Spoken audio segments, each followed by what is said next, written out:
Нуркыз Кожобекова бул чакан тигүү цехин иштет баштаганына 5 жылдын жүзү болду. Адегенде 3 тигүү машинасы менен баштаган ишкер айым азыркы күндө 20га жеткирген. Бирок ишкердин цехи тар болгондуктан мында 15 киши гана иштейт. Калган кыз келин үй шартында жумуш аткарат. Нуркыз айым цехти кеңейтүү максатында айыл өкмөттөн 4 сотук жер сурап кайрылган. Бирок 2 жылдан бери цех курууга жер ала албай келет. Бир 50-100 орунду швейный цех ачайын деген максатым бар да. Айыл өкмөт тараптарынан ушу кайрылуу кат жаздым, өзүбүздүн депутаттарга кайрылуу кат жаздым. Ушу мага бир 4 сотук жер берсеңиздер, ошол жактан тигүү цех ачсам, депутаттарыбыздан, айыл өкмөт тарабынан жер бере албайбыз. Сен куруп бер, жер биздик болуп тура берсин деген жооп келди. Нуркыз айым чечилбей жаткан жер көйгөйүн жолугушууда көтөрдү. Президенттик администрациянын стратегиялык өнүктүрүү, саясат жана пландоо бөлүмүнүн башчысы Аскат Беков жер сураган ишкерлердин маселесин убагында чечип берүү жергиликтүү бийликтин милдети экенин белгиледи. Мындан улам айыл өкмөт башчысына маселени чечүү тапшырмасын койду. Мына маселени чечкени аракет кыласыз, мага письменно бересиз.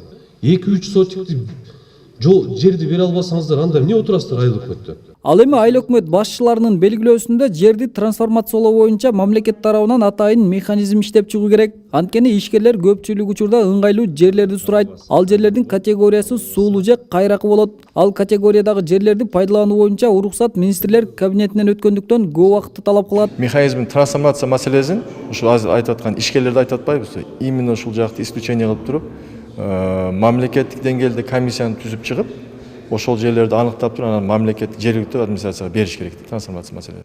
Жолугушууда ишкерлер тарабынан райондук өнүктүрүү фондунун жобосуна өзгөртүүлөрдү киргизүү сунуштары да айтылды. Анткени райондук фонддор жеке ишкерлерге каражат бөлө албайт, муниципалдык тараптарды гана каржылайт. Эгер фонд жеке тараптарга каражат бөлсө, ишкерлерге каржылык жактан шарттар түзүлмөк. Азыр эми сунуш кылып атабыз.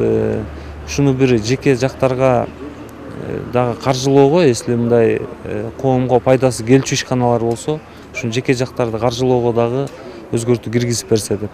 Жергиликтүү ишкерлер менен болгон жолугушууда өндүрүш үчүн берилген насыялардын үстөк пайызын төмөндөтүү, электр энергияга уруксат алуудагы ашыкча убарегерчиликти азайтуу сунуштары да көтөрүлдү.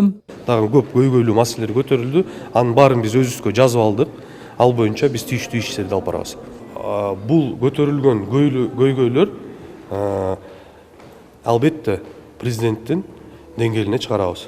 Ар бир көтөрүлгөн маселе боюнча. Ошондой тапшырма коюлган. Президенттик администрациянын жана ишкерлер кеңешинин өкүлдөрүнүн бизнес чөйрө менен жолугушуусу Жалал Абад облусунун Чаткал районунда уланат. Андан ары Ош облусунун Алыскы районундагы ишкерлер менен жолугушуулар өткөрүлөт. Осмон Ламсадыр уулу, Алмаз Саттаров, Ала Тоо 24, Жалал Абад облусу.